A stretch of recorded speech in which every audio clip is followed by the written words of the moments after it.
विश्वको इतिहासलाई निरन्तरता दिने क्रममा आज हामी अमेरिकी स्वतन्त्रता संग्रामको बारेमा अध्ययन गर्दछौं। अब सुरु गरौं। अमेरिकी स्वतन्त्रता संग्राम ब्रिटिश उपनिवेशको विरुद्धमा सन् 1775 देखि सन् 1783 सम्म भएको थियो। सन् 1775 देखि सन् 1783 सम्म भएको थियो। तपाईहरुलाई एक्जाममा कहिलेदेखि कहिलेसम्म भएको थियो भनेर सोध्न सक्छ, इम्पोर्टेन्ट छ। स्पेनका क्रिस्टोफर कोलम्बसले सन् 1492 मा उत्तर अमेरिका पत्ता लगाए हैन। उत्तर अमेरिकाको खोजी चाहिँ स्पेनका पत्ता लगाएको चाहिँ स्पेनका क्रिस्टोफर कोलम्बसले कतिमा सन् 1492 मा। अब 16औं र 17औं शताब्दीतिर बेलायतले अमेरिकामा 13 वटा उपनिवेश खडा गरेको थियो। त्यो समयमा बेलायत एकदम शक्तिशाली राज्यको रूपमा रहेको थियो र उसले विश्वका विभिन्न मुलुकहरूलाई चाहिँ आफ्नो उपनिवेश बनाउने गर्दथ्यो। त्यस्तै गरेर उसले अमेरिकाको विभिन्न 13 वटा राज्यहरूलाई पनि आफ्नो उपनिवेश बनाएको थियो। यी औपनिवेशिक राज्यहरू अमेरिकी स्वतन्त्रता संग्रामपछि स्वतन्त्र भए र यी 13 वटा राज्यहरू मिलेर संयुक्त राज्य अमेरिका हैन, युनाइटेड स्टेट्स अफ अमेरिकाको के गरे त निर्माण गरे। अब तपाईहरुले यो 13 वटा राज्यहरू कुन कुन थियो भनेर सरल सामान्य बुझ्नुपर्ने हुन्छ। यी राज्यहरूमा New Hampshire, Massachusetts, Rhode Island, Connecticut, New Jersey, Delaware, Maryland, North Carolina, South Carolina, Georgia, New York, Pennsylvania र भर्जिनिया, यी विभिन्न खालका 13 वटा कोलोनी थियो त्यो बेलामा हैन। ब्रिटिश सरकारले आफ्नो फाइदाको लागि यी राज्यहरूमाथि विभिन्न प्रकारको के गरेको थियो त नियमहरू लगाएको थियो हैन। अब तपाईहरुलाई यो अमेरिकी स्वतन्त्रता संग्रामको कारण के थियो भन्दाखेरि यो विभिन्न खालको एक्टहरू राम्रोसँग तपाईहरुले याद गर्नुपर्ने हुन्छ। म इम्पोर्टेन्ट यहाँ भन्छु, ध्यान दिएर सुन्नु होला। सन् 1651 मा 1651 मा नेभिगेसन एक्ट ल्यायो। यसले ब्रिटिश जहाजहरूको मात्र प्रयोग गर्नुपर्ने नियम ल्यायो हैन। अब अरु कन्ट्रीहरुले चाहिँ आफ्नो जहाज सस्तोमा दियो भने पनि लिन नपाउने र सबै अब त्यो कोलोनी जुन कोलोनीहरु छ 13 वटा, तिनले चाहिँ नि सबै ब्रिटिश जहाजहरूको मात्र प्रयोग गर्नुपर्ने भयो हैन।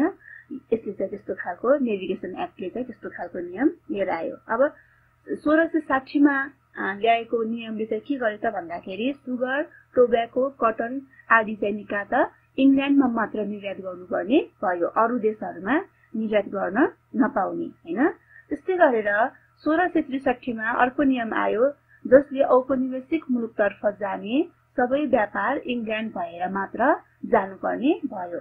अब यसले चाहिँ इंग्ल्यान्डलाई फाइदा भयो, किन भन्दाखेरि इंग्ल्यान्ड जाने अनि त्यसमा विभिन्न खालको ट्याक्सहरु लगाउने अनि मात्र त्यहाँबाट चाहिँ जुन राज्यको लागि लान लागेको हो त्यहाँ लैजाने। तर यसले गर्दाखेरि त्यो कोलोनियल कन्ट्रीहरुलाई चाहिँ बेफाइदा भयो, किन भन्दाखेरि उनीहरुको लागि यसले के गरायो त खर्च बढाइदियो। बेलायतले यी राज्यहरूलाई उपनिवेश बनाउनुको मुख्य कारण व्यापार र बेलायतको फाइदा नै थियो हैन। उसले चाहिँ त्यो विभिन्न खालको कोलोनीहरुबाट चाहिँ कच्चा पदार्थहरु लिएर आउने अनि सामानहरु निर्माण गरिसकेपछि चाहिँ फेरि त्यही कोलोनीहरुमा के गर्थ्यो त आफ्नो सामानहरु निर्यात गर्थ्यो। उसलाई सबैतिरबाट त्यो बेलामा के थियो त फाइदा थियो। अमेरिकामा बेलायतले आफ्नै मुद्रा चलाउने र ब्रिटिश टिकट टास्ने जस्ता नियम पनि बनायो हैन। सन् 1765 मा बेलायतले टिकट सम्बन्धी कानून जारी गर्यो जसले युद्धको के गर्यो त बीजारोपण गर्ने काम गर्यो हैन। स्ट्याम्प एक्ट हैन त। स्ट्याम्प एक्टले चाहिँ के त युद्धको बीजारोपण गर्ने काम गर्यो। यो अमेरिकी स्वतन्त्रता संग्राम हुनुको यो जुन यो युद्ध गरायो त्यसको मुख्य कारण के थियो त यो स्ट्याम्प एक्ट पनि थियो। कतिको 1765 को त्यो स्ट्याम्प एक्ट उसले जुन लागू गर्यो त्यसपछि यसले चाहिँ नि अमेरिकनहरुमा बढी मात्रामा के गर्यो असन्तोष पैदा गर्यो। यसले हरेक पत्र पत्रिका र लिगल डकुमेन्टमा टिकट टास्नु पर्ने नियम जारी गर्यो। यसले विशेष गरी शिक्षित वर्गमा आक्रोश पैदा गर्यो, किनकि पत्र पत्रिकाहरुको प्रयोग बढी मात्रामा कसले गर्छ त शिक्षित वर्गले नै गर्दछ हैन। त्यस्तै गरेर अब स्ट्याम्प एक्टको विरुद्धमा अमेरिकनहरूले के गर्न थाले त भन्दाखेरि विद्रोह गर्न थाले हैन। त्यो स्ट्याम्प एक्टको विरुद्धमा चाहिँ अमेरिकनहरूले विद्रोह गर्न थाले हैन। यसको नारा उनीहरूले के लगाएको थिए त भन्दा नो ट्याक्सेसन विदाउट रिप्रेजेन्टेसन भन्ने नारा पनि लगाएका थिए। अब यो विद्रोहले सन्स अफ लिबर्टी भन्ने एउटा संगठनको के गरायो त स्थापना गरायो। यसका नेता चाहिँ को थिए त भन्दाखेरि स्यामुएल एडम्स थिए हैन। तपाईहरुलाई एक्जाममा सोध्यो सन्स अफ लिबर्टीका हैन नेता को थिए अथवा यसका चाहिँ नि संस्थापक को थिए भनेर सोध्छ भने स्यामुएल एडम्स। यिनी ब्रिटिश सामान बहिष्कार गर्ने र ब्रिटिशसँगको सबै व्यापार बन्द गर्ने जस्ता क्रान्तिकारी विचार राख्दथे हैन। यिनको विचारबाट प्रभावित भएर मानिसहरूले ब्रिटिश सामानको बहिष्कार गर्न के गरे त सुरु गरे हैन। त्यसपछि अर्को घटना घट्यो। डेट थियो कतिमा त भन्दाखेरि 16 डिसेम्बर 1773 मा हैन। 16 डिसेम्बर 1773 मा बोस्टन टी पार्टी भन्ने घटना घट्यो हैन। यो काण्डमा स्यामुएल एडम्सले नेतृत्व गरेका समूहले बोस्टन बन्दरगाहमा अमेरिका लैजानको लागि राखिएको सबै चिया के गरिदियो त समुद्रमा फालिदियो हैन। समुद्रमा फालिदियो। अब यसले त बेलायती सरकारलाई एकदमै धेरै आक्रोशित गरायो। त्यसैले उनीहरूले यसको विरुद्धमा सन् 1774 मा ब्रिटिश सरकारले के ल्याए त भन्दाखेरि इन्टोलरेबल एक्ट लिएर आयो हैन। अब यो एक्टमा भएको केही मुख्य कुराहरू के थियो भनेर तपाईले सामान्य जान्न पर्छ। यसले चाहिँ बोस्टन बन्दरगाह बन्द गर्नुपर्ने, सार्वजनिक बैठक बन्द गर्नुपर्ने, खालिएको चियाको क्षतिपूर्ति तिर्नुपर्ने र स्यामुएल एडम्सलाई गिरफ्तार गरेर लन्डन पठाउनु पर्ने जस्ता विभिन्न खालको नियम बनायो हैन। यसको प्रतिक्रिया स्वरूप अमेरिकी राष्ट्रभक्तहरू प्याट्रियट्स भन्छ हैन, उनीहरूले चाहिँ ब्रिटिश विरुद्ध लड्नको लागि के गर्न थाले त अब युद्धको तयारी गर्न थाले हैन। सबै 13 वटा औपनिवेशिक राज्यहरूको प्रतिनिधित्व गर्ने गरी फर्स्ट कन्टिनेन्टल कंग्रेसको बैठक सन् 1774 को सेप्टेम्बर महिनामा बोलाइयो हैन। सेप्टेम्बर महिनामा बोलाइयो। यो बैठकले ब्रिटिश सामानको बहिष्कार गर्ने र स्वदेशी सामान अपनाउने जस्ता निर्णयहरू गर्यो हैन। यसले चाहिँ के गरे त भन्दाखेरि ब्रिटिश सामानको बहिष्कार गर्ने र स्वदेशी सामान अपनाउने जस्ता निर्णय गर्यो हैन। अब सन् 1775 को अप्रिल महिनामा लेक्सिङटन र कन्कोर्ड भन्ने ठाउँबाट युद्धको सुरुवात भयो। यो पहिलो ठाउँ भएको भएर तपाईहरुले सामान्य जानिराख्दाखेरि नै के हुन्छ त राम्रो हुन्छ। सन् 1775 को अप्रिल महिनामा लेक्सिङटन र कन्कोर्ड भन्ने ठाउँबाट युद्धको सुरुवात भयो।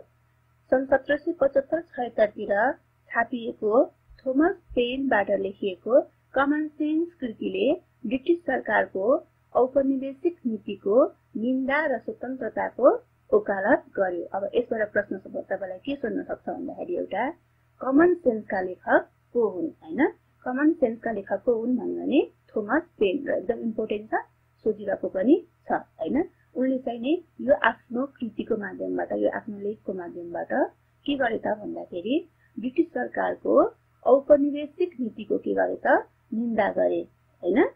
अब यसलाई के गरियो त भन्दाखेरि व्यापक मात्रामा के गरियो प्रचार गरियो हैन। यसलाई व्यापक मात्रामा प्रचार गरियो। सन् 1776 को सुरुवातसम्ममा अमेरिकनहरूले ब्रिटिशबाट नियुक्त गरिएको सरकारी प्रतिनिधिहरूलाई हटाए र सबै राज्यहरूले आफ्नो सरकार बनाए र स्वतन्त्र राज्यका रूपमा आफूलाई घोषित गरे। अब बिस्तारै यो प्याट्रियट्सहरूले चाहिँ के गर्न थाले त भन्दाखेरि हैन, जुन चाहिँ उनीहरूको सबै पार्लियामेन्टदेखि लिएर अनि त्यसपछि उनीहरूको अदालतदेखि लिएर सबै ठाउँमा चाहिँ ब्रिटिशबाट नियुक्त गरिएको प्रतिनिधिहरू हुन्थे हैन। बिस्तारै उनीहरूलाई के गरियो त भन्दा उनीहरूलाई हटाइयो र के गरे त उनीहरूले भन्दाखेरि सबै राज्यहरूले आफ्नो सरकार आफै बनाए र स्वतन्त्र राज्यको रूपमा आफूलाई के गरे त घोषित गरे हैन। सन् 1776 मा गठित सेकेन्ड कन्टिनेन्टल कंग्रेसले 4 जुलाई 1776 मा स्वतन्त्रताको घोषणा पत्र द डिक्लेरेसन अफ इन्डिपेन्डेन्स जारी गर्यो। एकदम धेरै इम्पोर्टेन्ट छ यो, तपाईलाई सोध्छ हैन। डेट पनि इम्पोर्टेन्ट छ, यो पनि इम्पोर्टेन्ट छ। त्यसपछि यसमा चाहिँ अब प्रश्न आउँदा कसरी आउँछ भन्दाखेरि हैन, यो द डिक्लेरेसन अफ इन्डिपेन्डेन्स कहिले जारी भयो, कहाँबाट जारी भयो भन्ने खालको यसले के गर्छ, प्रश्न सोध्छ है। यो चाहिँ सेकेन्ड कन्टिनेन्टल कङ्ग्रेसले 4 जुलाई 1776 मा हैन, 4 जुलाई 4 जुलाई 1776 मा स्वतन्त्रताको घोषणा पत्र द डिक्लेरेसन अफ इन्डिपेन्डेन्स जारी गर्यो हैन। यो घोषणा पत्र फिलाडेल्फियाबाट जारी गरिएको थियो हैन। यसलाई थोमस जेफरसनले लेखेका थिए, जसमा 56 जनाको हस्ताक्षर थियो। अब कसले लेखेका थिए भन्यो भने यो इम्पोर्टेन्ट छ, थोमस जेफरसनले हैन। अमेरिकी स्वतन्त्रताको घोषणा पत्र कसले लेखेका थिए भनेर सोध्छ भने थोमस जेफरसन हैन। त्यसपछि अब नारा इम्पोर्टेन्ट, अमेरिकी स्वतन्त्रता संग्रामको नारा मृत्युदेव वा स्वतन्त्रता भन्ने थियो हैन। अमेरिकी स्वतन्त्रता संग्रामको नारा मृत्युदेव वा स्वतन्त्रता भन्ने थियो। त्यस्तै जीवन स्वतन्त्रता र खुसीको खोजी पनि आन्दोलनको नारा थियो हैन। त्यस्तै जीवन स्वतन्त्रता र खुसीको खोजी पनि आन्दोलनको नारा थियो।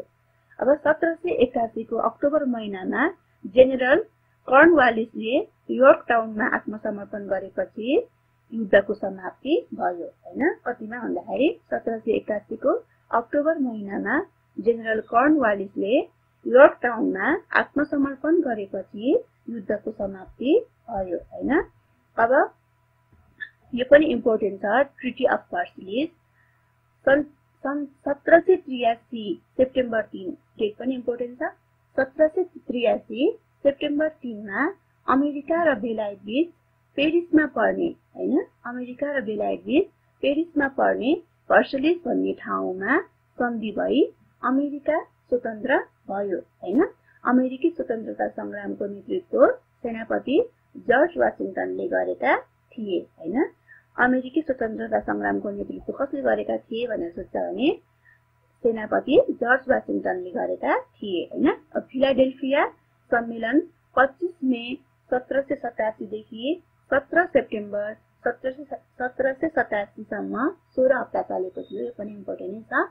फिलाडेल्फिया सम्मेलन 25 मे 1787 देखि 17 सेप्टेम्बर 1787 सम्म 16 हप्ता चलेको थियो हैन। यसले जर्ज वाशिङटनलाई के बनायो त, अध्यक्ष बनायो। यिनी अमेरिकाका प्रथम राष्ट्रपति हुन् हैन। हामी सबैलाई थाहा छ अमेरिकाको प्रथम राष्ट्रपति को भने जर्ज वाशिङटन। यो सम्मेलनलाई, यो फिलाडेल्फिया सम्मेलनलाई संवैधानिक सम्मेलन पनि भनिन्छ। यो सम्मेलनबाट निर्मित संविधानलाई अनुमोदन गर्ने पहिलो राज्य डेलावेयर थियो भने अन्तिम रोडे आइल्यान्ड थियो हैन। त्यस्तै गरेर जेम्स मेडिसनले अमेरिकी संविधानको मस्यौदा गरेका थिए। जेम्स मेडिसनले अमेरिकी संविधानको मस्यौदा गरेका थिए। यिनलाई हैन अमेरिकी संविधानका पिता भनिन्छ, फादर अफ अमेरिकन कन्स्टिट्युसन भनेर जेम्स मेडिसनलाई भनिन्छ हैन। हाल संयुक्त राज्य अमेरिकामा 50 राज्यहरू छन्। द स्ट्याचु अफ लिबर्टी फ्रान्सले अमेरिकालाई दिएको उपहार हो हैन। त्यस्तै गरी अब म यहाँ तपाईहरुलाई अमेरिकी स्वतन्त्रता संग्रामका कारणहरू भन्छु। एउटा छ धार्मिक तथा सामाजिक भिन्नता हैन। उनीहरुको चाहिँ त्यहाँ चाहिँ राजाहरू चाहिँ प्राय चाहिँ क्याथोलिक धर्म मान्ने, प्रोटेस्टेन्ट धर्मलाई चाहिँ अलिकति निन्दा गर्ने, अनि क्याथोलिक चाहिँ अलिकति कठोर कडा प्रवृत्तिको, प्रोटेस्टेन्ट चाहिँ अलिकति खुल्ला उदारवादी प्रवृत्तिको भएको भएर त्यो धार्मिक खालको भिन्नता पनि थियो हैन। बेलायतीहरुको व्यापारिक नीति त भइहाल्यो। उनीहरु विशेष गरेर उपनिवेश फैलाको मुख्य कारण नै उनीहरुको व्यापारलाई विस्तार गर्नको लागि हो। लर्ड नर्थको दमनकारी नीति, ब्रिटिश राजा जर्ज तृतीयको अदूरदर्शिता, कठोर असमान र दमनकारी कानूनको निर्माण, हामीले कानूनहरुमाथि उल्लेख गर्यौं। John Locke, Immanuel Kant, Montesquieu, Thomas Paine आदि साहित्यकार र दार्शनिकहरुको विचार र कृति यसले मानिसहरुमा चेतनाको विकास गर्यो, जागरण पैदा गर्यो। सन् 1765 मा आएको स्ट्याम्प एक्ट हैन। फ्रान्सको सहयोग, बेलायती संसदले औपनिवेशिक राज्यका लागि कानून बनाए पनि त्यहाँ कुनै औपनिवेशिक राज्यको प्रतिनिधि नहुनु। अब आफ्नो लागि कानून चाहिँ बनाएको छ तर के त उनीहरुको आफ्नो रिप्रेजेन्ट गर्ने चाहिँ कोही पनि थिएन संसदमा। त्यही भएर पनि यो पनि कारण भन्न पुग्यो। अर्को बोस्टन टी पार्टी यो पनि कारण बन्यो। अब यसको परिणामहरु के हो त? के कस्तो परिणाम ल्यायो त अमेरिकी स्वतन्त्रता संग्रामले भन्दाखेरि एउटा त अमेरिका बेलायती उपनिवेशबाट मुक्त भयो हैन। त्यसपछि संयुक्त राज्य अमेरिकाको निर्माण, अमेरिकामा राष्ट्रवादको के भयो त विकास भयो। अनि फ्रान्समा आर्थिक सङ्कट भयो किनकि उसले अमेरिकालाई एकदमै धेरै सहयोग गरेको थियो, जसले फ्रान्समा राज्य क्रान्ति गरायो। बौद्धिक जागरणको व्यवहारिक उपयोग पुष्टि भयो हैन। मान्छेहरूको एउटा हैन विचारले, लेखले कति ठुलो कुरा चाहिँ कति ठुलो क्रान्ति सफल गराउँदो रहेछ भन्ने कुरा चाहिँ पुष्टि गराइदियो। आयरल्यान्ड, क्यानाडा, अस्ट्रेलिया, भारतमा पनि के भयो त स्वतन्त्रताको लहर आयो। अमेरिकी स्वतन्त्रता संग्रामले यी राज्यहरूलाई पनि उपनिवेशबाट मुक्त हुनको लागि के मिल्यो त प्रेरणा मिल्यो। तपाईहरुले अहिलेसम्म यो अमेरिकी स्वतन्त्रता संग्रामको बारेमा जुन मैले बताएँ त्यसलाई ध्यान दिएर सुनिदिनु भयो। धन्यवाद। आजलाई यति नै।